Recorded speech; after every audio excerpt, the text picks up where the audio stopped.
It's Wednesday night after a long day, and the last thing you want to do is cook dinner from scratch. But you still want a satisfying, tasty meal without the guilt? Enter your freezer's sidekick, Cauliflower. From thin and crispy cauliflower crust pizzas to all-natural white meat chicken tenders and more, Cauliflower is gluten-free always, satisfies every craving, and is ready in minutes. Cauliflower is available in freezer aisles nationwide. Visit eatcauliflower.com/where-to-buy to find a store near you. You're listening to Missing Persons, brought to you by AbJack Entertainment. Be sure to check out some of the other great true crime podcasts from this network, including Scene of the Crime, The Murder in My Family, and 3 Men and a Mystery. All of these podcasts are available for you to binge on right now, wherever you listen to podcasts. The views and opinions expressed by guests on this podcast do not necessarily represent those of the podcast, its creators, or sponsors.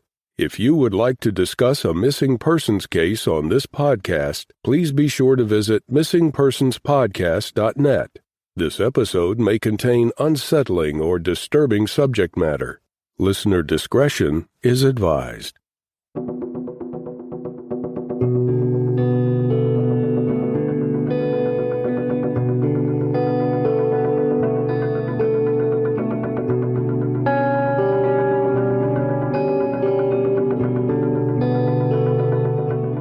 Welcome to Missing Persons, a podcast dedicated to spreading the word about people who have vanished under mysterious or unexplained circumstances and the family members who are looking for answers. I'm Jess Betancourt. And I'm Mike Morford. Together we created this podcast to help give a voice to people who continue to look for their missing loved ones. In some cases, even after decades have gone by. In each episode, you'll hear from Jess giving listeners the backstory and the basic facts of the disappearance. Then Mike will speak with someone who's intimately connected to the missing person, and his guest will share their story with us. Please stay tuned at the conclusion of this episode to hear about our Patreon program and our commitment to help find people who have gone missing. We'll also share with you where you can find more information and how you can join our team and help our efforts. You'll get recommendations for other podcasts we think you'll enjoy, and more. So sit back and enjoy this episode, and who knows, maybe you can help us find someone who's missing. Episode 19, Chris Sanders. Chris Sanders was born on July 10, 1977, in the state of Texas. He was the oldest of 5 children. Struggling with drugs and mental instability in his early life, Chris didn't finish high school, but did eventually earn his GED. Chris met his wife Angela in 2011, and the couple created a large, extended family together.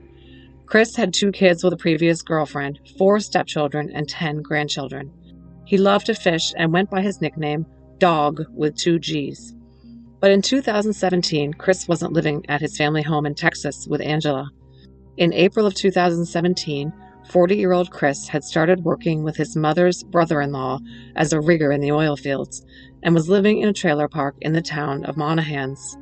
Located 8 hours away from home, the job was too far to make the trek every day, so Chris lived in his RV in the trailer park while he was working and came home to visit when he could.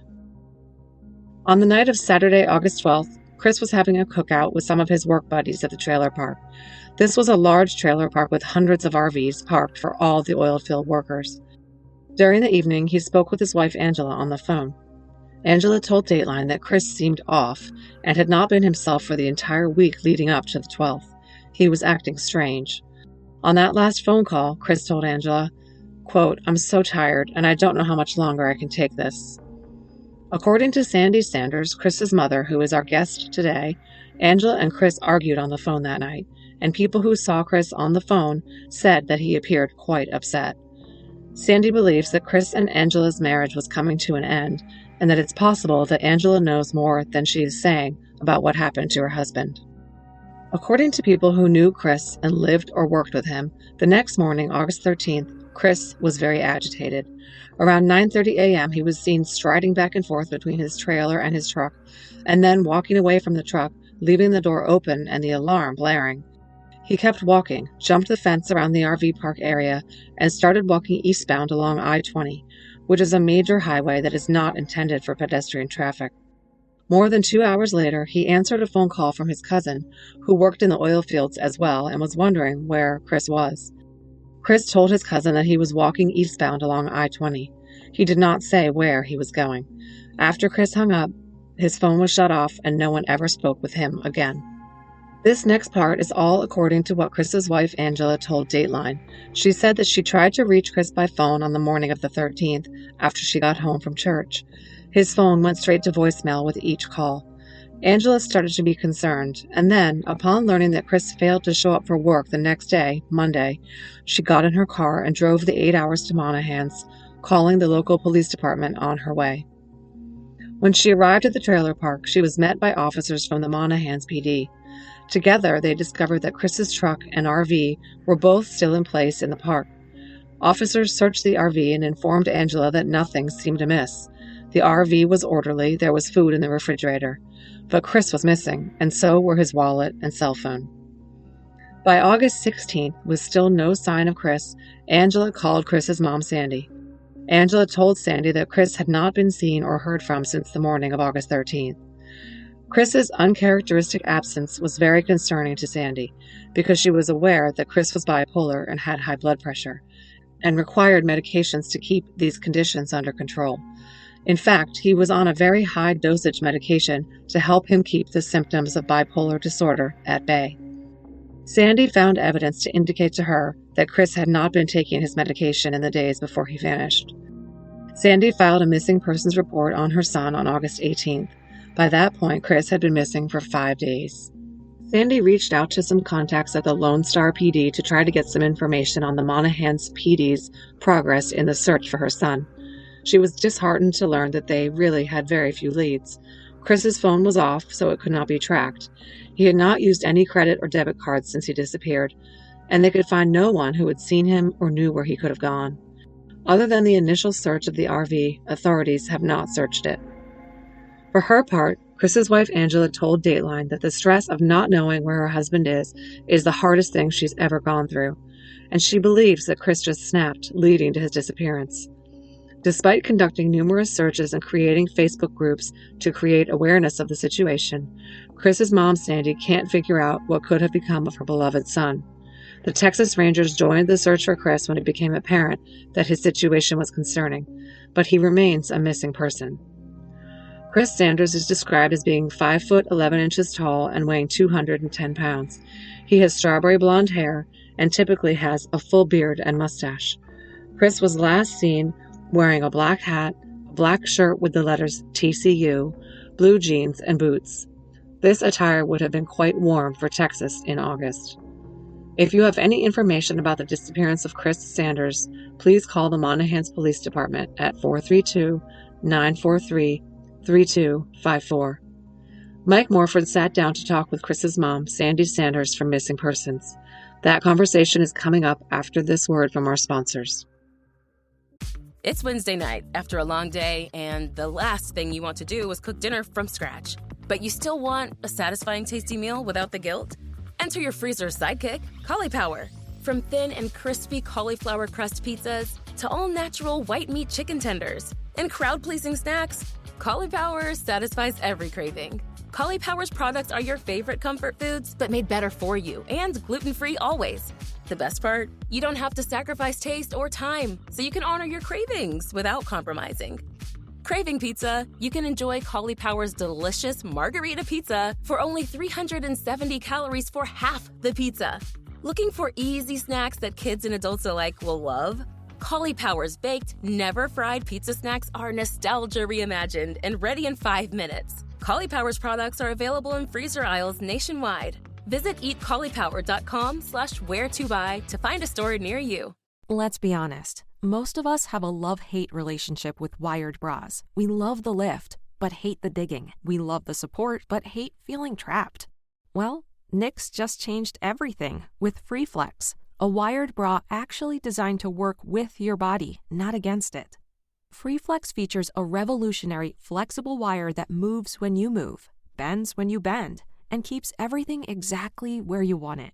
No poking, no stabbing, no constant readjusting, just freedom to move. It also has a demi-cup shape for a natural lift with a lower neckline that flatters in everything from V-necks to dresses. And because it's from Knix, it's available in sizes for every body. Experience the first wired bra you'll actually want to wear all day. Visit Knix.com for 15% off your order with FreeFlex15. That's KNIX.com, code FreeFlex15 for 15% off. Knix.com.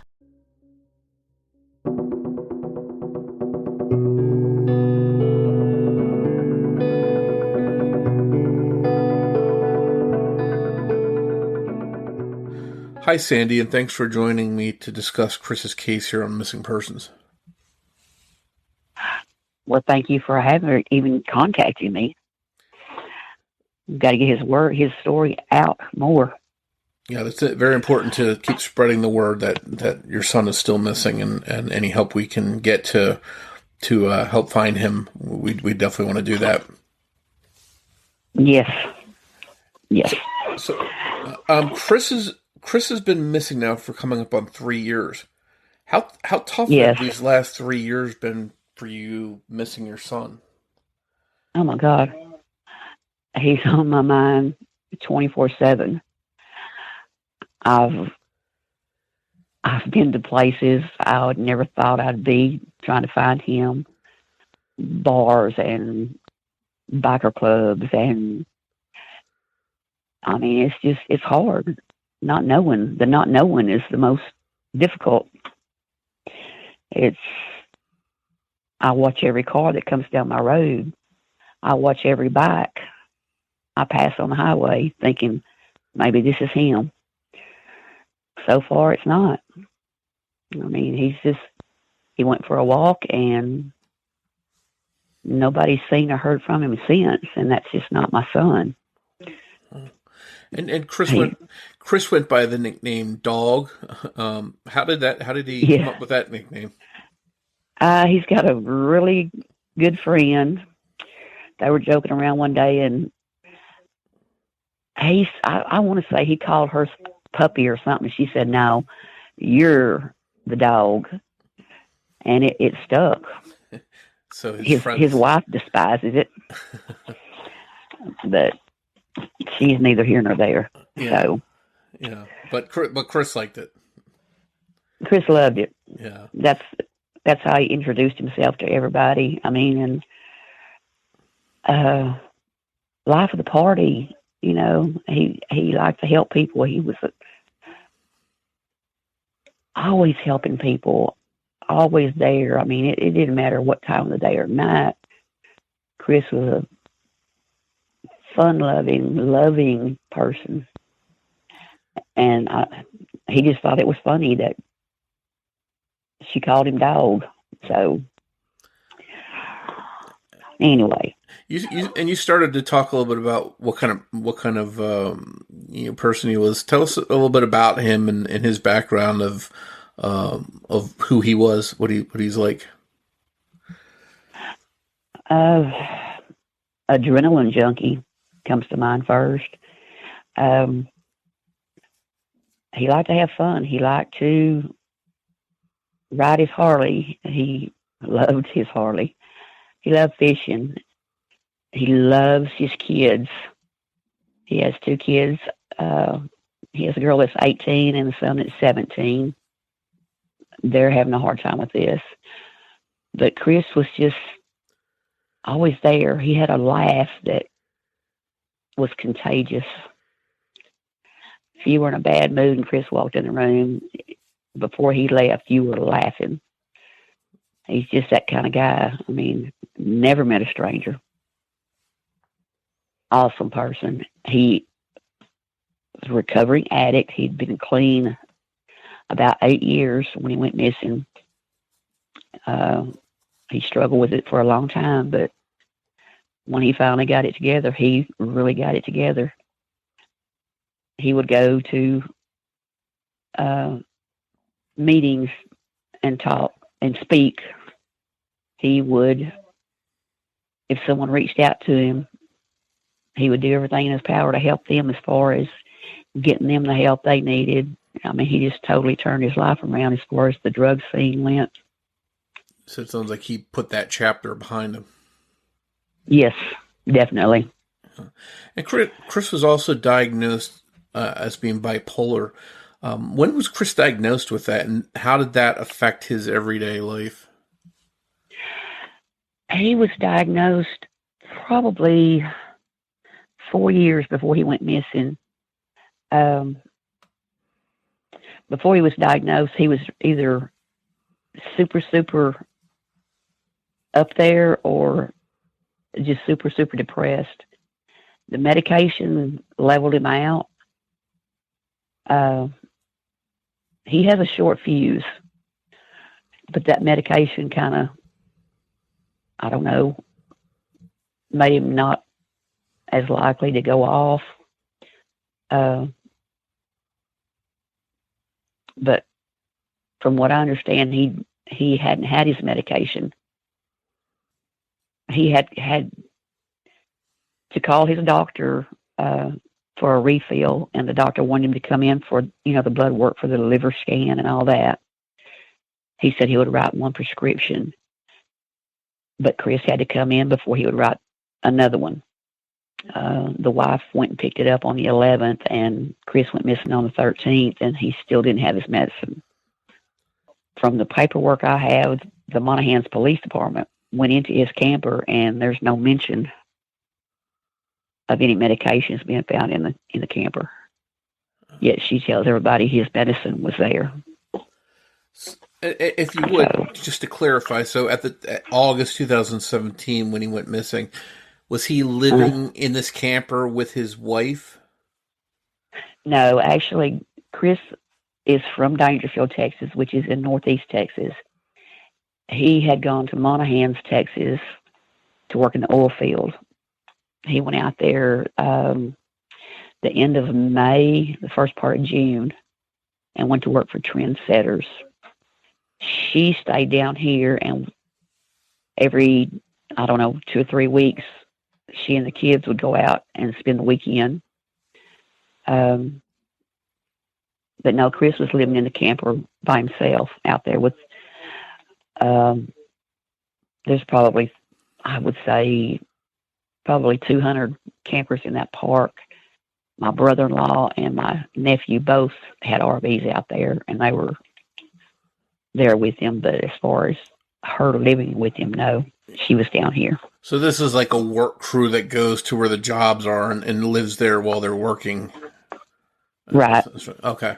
How long had he been there doing that job before he went missing? Well, the end of May or first part of June is when he went to work. He went missing August the 13th of 2017. So he had been there a couple of months, it sounds like. Yeah. The day he went missing, did anyone report anything unusual about him? Did they see, was he acting normally? Did he have any issues or complaints or anything like that? I had talked to my brother-in-law, and the crew had gotten together Saturday night for pizza or whatever. And my brother-in-law said Chris's phone kept blowing up, and he was in a heated argument. And it got pretty vulgar, and my brother-in-law had to ask Chris to walk away from the group. He said they were tired of hearing it. Chris's phone continued to blow up.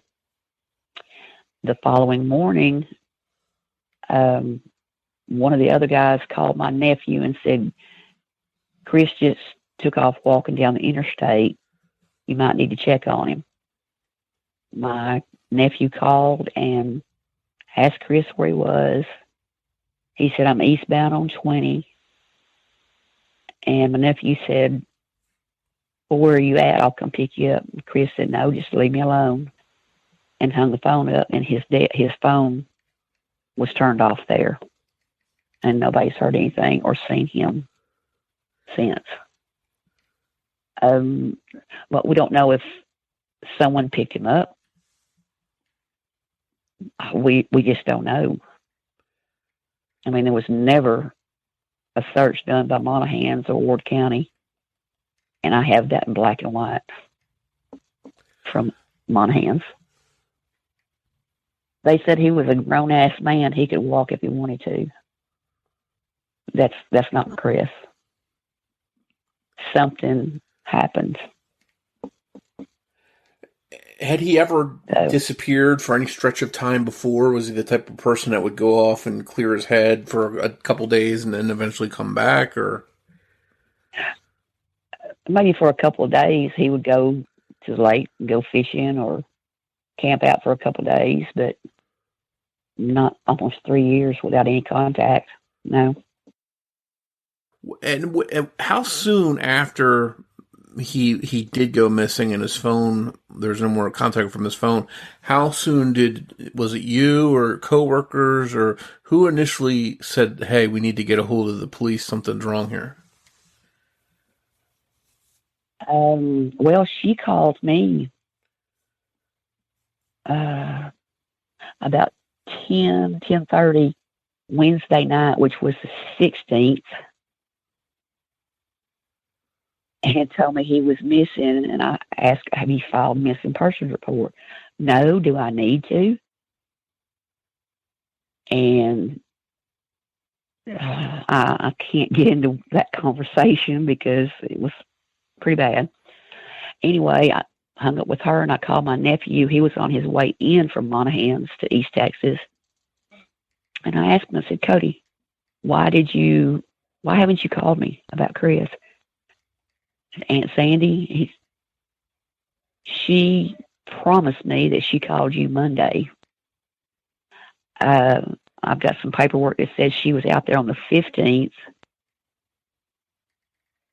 But as far as it being reported, I finally got the missing persons report filed August the 18th, which was Friday after he went missing.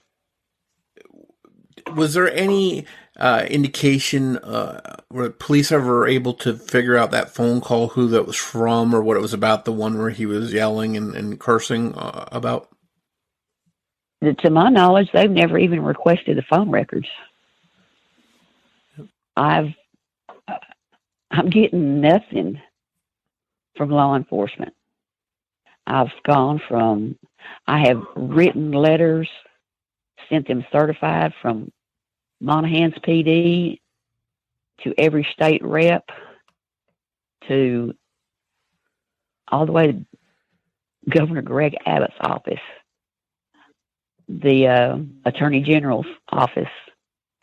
No response other than, I can't have any records on Chris's case because it might compromise the investigation. It seems I'm getting nothing. It seems like they would want to track down the person he was last arguing with, just to see if what they were talking about, maybe that person had some information or some clues that could help. It was his wife, and no, she had never. Okay. Yes, it was his wife, and she has never been questioned. The week or the day that I filed the missing persons report, which was Friday the 18th, she and her sister or sister-in-law drove to Monahans, got his camper and the Tahoe, brought them back to East Texas, and I was told the following week she was bleaching the inside of the camper. Is that not a red flag to you? I can't get any law enforcement to check it out. And what are the reasons they give you for, I know they said that they can't really talk about ongoing investigations, but have they given you any reasons for not questioning people or not checking phone records or any of that common stuff that they should be doing no matter what?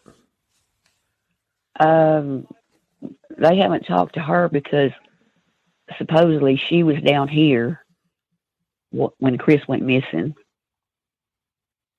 But was she? I don't think so.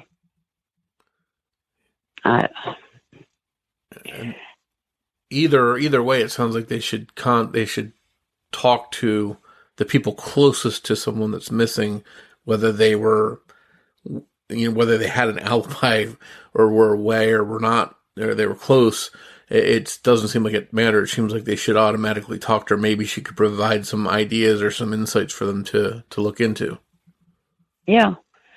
In this paperwork I have from Monahans, she spoke with two different detectives and told them both that Chris has done this repeatedly, and Chris was an addict, and Chris was this and this and this. And It's all lies. They gave her paperwork to fill out and bring back the next day. She came back to Dangerfield. They've yet to get any paperwork from her. There are people that need to be contacted that I can't because he's married. It's got to be his wife to contact these people.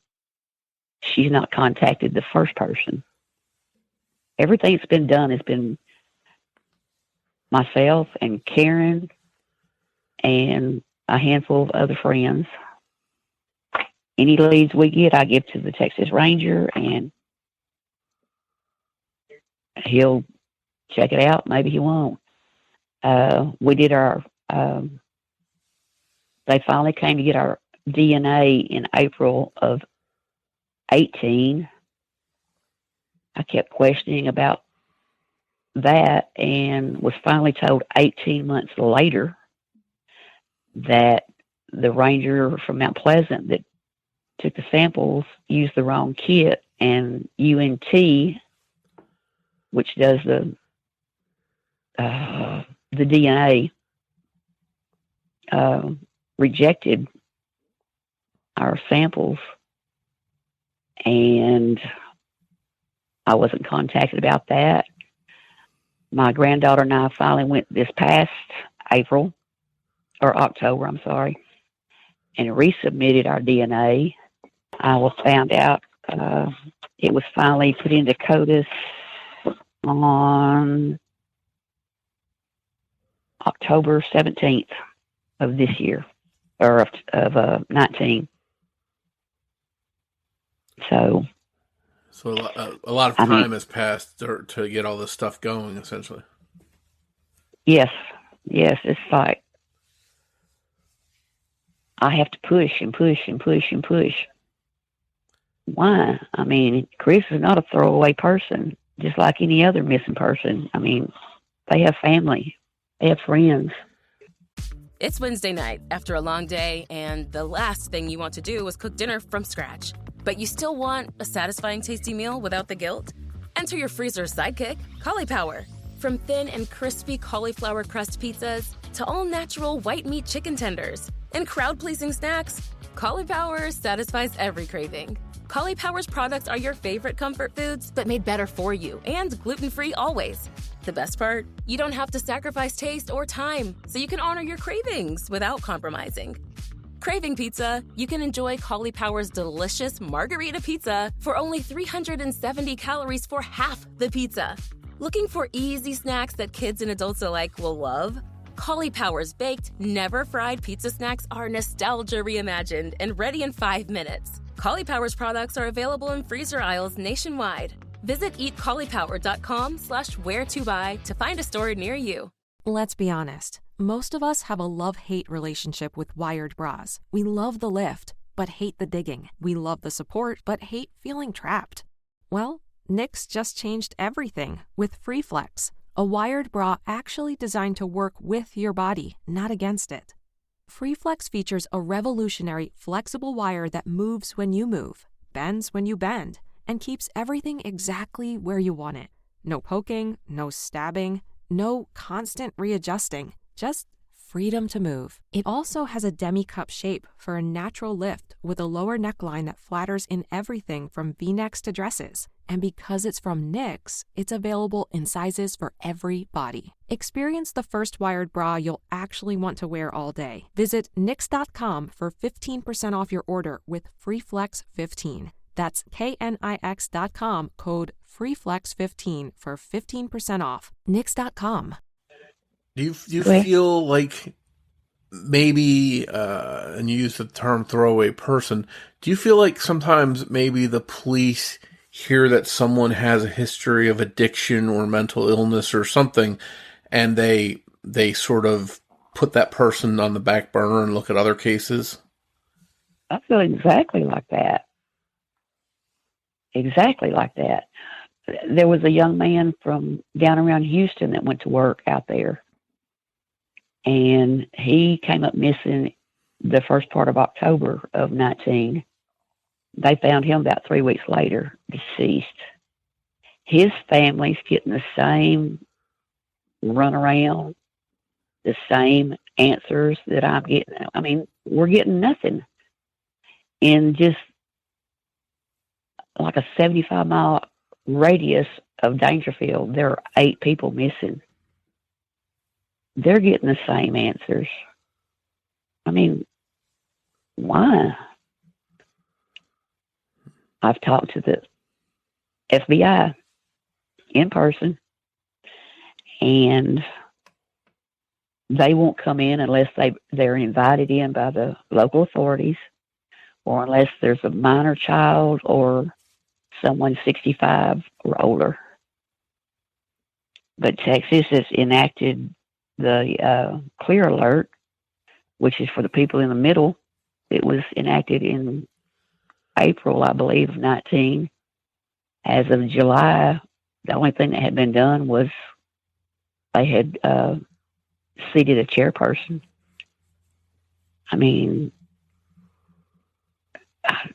something needs to be done. Somebody needs to do their job. I'm tired of doing law enforcement's job and not getting paid for it. Yeah, you just want to find your son, and you're winding up doing other stuff that someone else should be doing. Yeah. Yeah. And I mean, like I said, I'm not the only one. All these other families are getting the same treatment, and they are just as pissed as I am. I mean, I think there needs to be a task force, especially for missing people. I mean, it's going to cost the state of Texas whatever, but if they could find one person, it'd be worth it.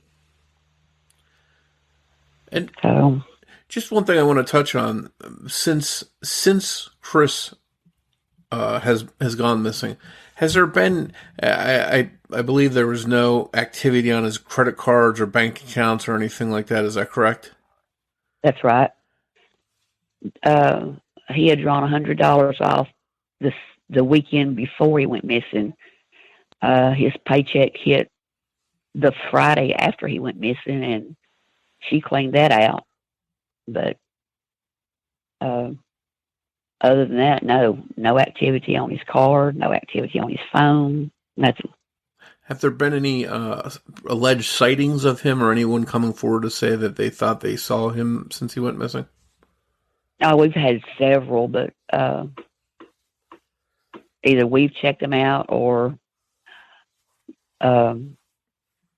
the ranger out there says he's had his buddies check it out. I guess other police officers or whatever, and none of them have been Chris. I've had several videos sent to me thinking it might be Chris, and after really looking at them and analyze them, they weren't Chris.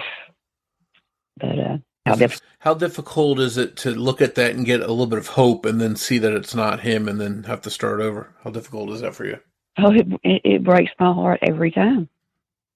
I mean, you're praying it is, and then it's not. And it's heartbreaking. And I've got these, I call them bottom feeders, that are calling or texting and demanding ransom money for information. We've got your son, and we need $3,000, and we'll let you know what hospital he's in. He's been with some bad people, and it's just crazy off the wall stuff that just, I'd like to pull them to the phone. But I report those every time, and it's all just a scam. I mean, there are cruel people out there. I had one guy call me about 2:00 in the morning, and when I answered, he said, "Mama, what are you doing?" I said, "Who is this?" He said, "This is your son. This is Chris." I said, "This is not Chris." And he just went on and on and on, and I finally had to block him. People are cruel. Yeah, that sounds especially cruel to try and pretend that they're your son and call you up and do that to you. Like I wouldn't know my own son's voice. I'd give anything to hear his voice, but at this point, I don't know. Will I? Is there?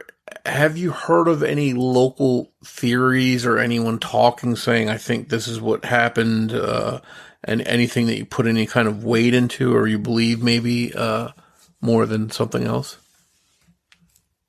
I've heard he's the Mexican mafia has him. I've heard he just got tired of it and walked. I've heard, I've had doctors tell me with the type of medication he was on, with him coming off of it as fast as he did, he may have, it's something amnesia. He may not even know he's missing. I've heard the people that he worked with out there killed him and buried him. I've heard he's in a well. I've heard his wife's involved, and that's the one I believe. She's done absolutely nothing as far as trying to help locate Chris. So call me a bitter mother or whatever, but yeah, my money's on her. She went from like 250 pounds down to 120 so, but she's heavy into the drug scene now. I've reported that, and they won't check that out. So call me crazy or whatever, but she's involved. She what? Has she ever admitted to anything, or she denied being involved? She denies everything. But if her mouth is moving, she's lying. I mean, if I had the money to go to Monaghan's, which is about 7.5 hours from me, like when she got that camper, his rent was still paid up for 2 weeks. My butt would have been planted in Monaghan's. But not her. She went and got it and has gone on with her life. So, can you tell I'm a little bit bitter? I mean, and it's totally understandable to be bitter when you're missing your son and don't have any answers. And that's just it. You know, I mean, all I want to know is he still alive? Is he dead? If he's dead, how and why and who? And for what reason? I mean, I don't know. I average about 3 hours sleep a night. My mind never shuts off.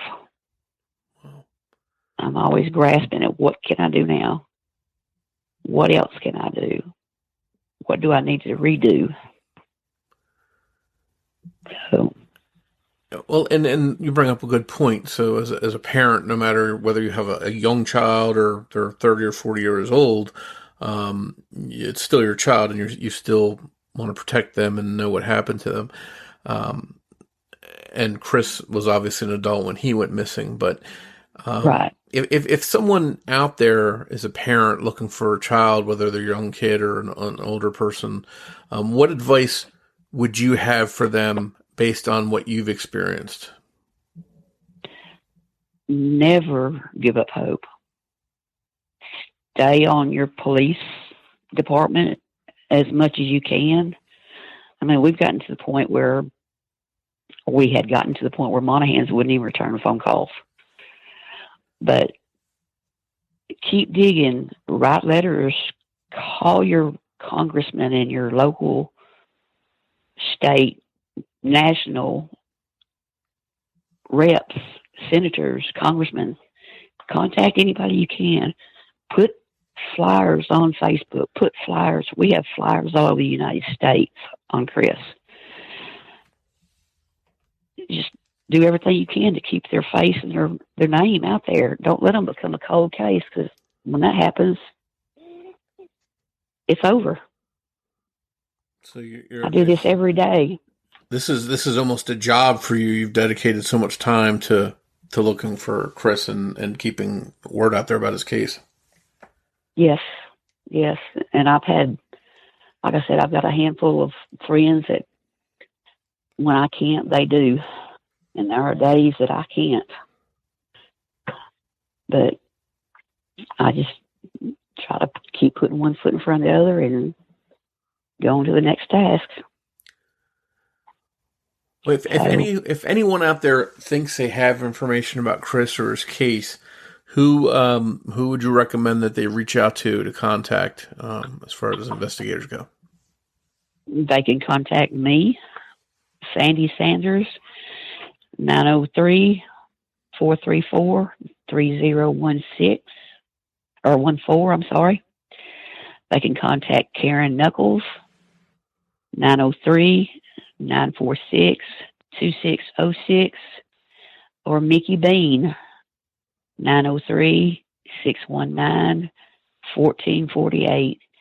We also have a Facebook page that we have a messenger that is confidential. Only the admins can read the messages. And that's the page is What Happened to Chris Sanders, a.k.a. Dogg.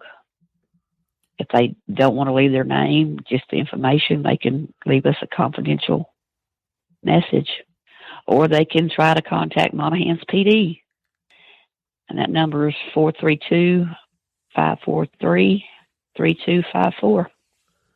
Well, we'll definitely put links to the Facebook page in there, to the police, and put the flyer up and help spread that around so people hear and see more about Chris and hopefully share it. And if anyone out there listening has information, hopefully they do come forward and help and you get some answers. I appreciate that so much. That's what it's going to take, is just that one person to see a flyer or hear a podcast, or just that one person. Somebody knows something. I just need them to come forward. And hopefully they do, if they do have that information, they do the right thing. Yes. Well, Sandy, again, I can't thank you enough for talking about Chris's case. I know it's probably tough to relive and go through this all the time, but I know you're trying to keep the word out there, and we'll help you do that. Well, I sure appreciate it. We hope you enjoyed this episode of Missing Persons. If you can provide any information to help solve the case we discussed in this episode, we hope that you'll contact the appropriate authorities. We hope that you'll tell your friends about Missing Persons and invite them to listen to the show.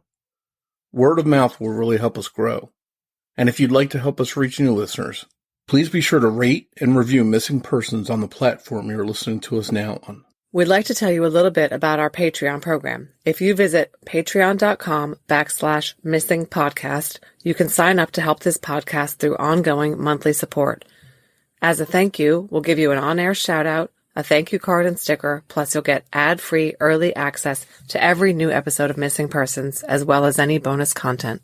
Your Patreon support also goes directly towards helping the missing, because every dollar that we earn through Patreon will be split with two worthwhile causes that benefit the efforts to bring missing people home: CharlieProject.org and Private Investigations for the Missing. Your Patreon support will really go a long way towards helping. We hope you'll consider supporting the show. If you want to find us on social media, you can search Facebook for Missing Persons Podcast. We're also on Twitter with the handle @missing_pod. And of course, you can always find us on our website, missingpersonspodcast.net. New episodes of Missing Persons drop every other Saturday. As we wrap up, I want to let everyone know that Missing Persons will be on a hiatus after this episode, and all new episodes will return in January 2021. On behalf of Jess Betancourt, this is Mike Morford, saying thanks, and we'll see you next time on Missing Persons. Missing Persons is produced under the name AbJack Entertainment by Mike Morford and Jessica Betancourt. It's hosted by Mike Morford and Jessica Betancourt, with writing and research by Jessica Betancourt and editing by Mike Morford. Be sure to listen every other Saturday for an all-new episode of Missing Persons.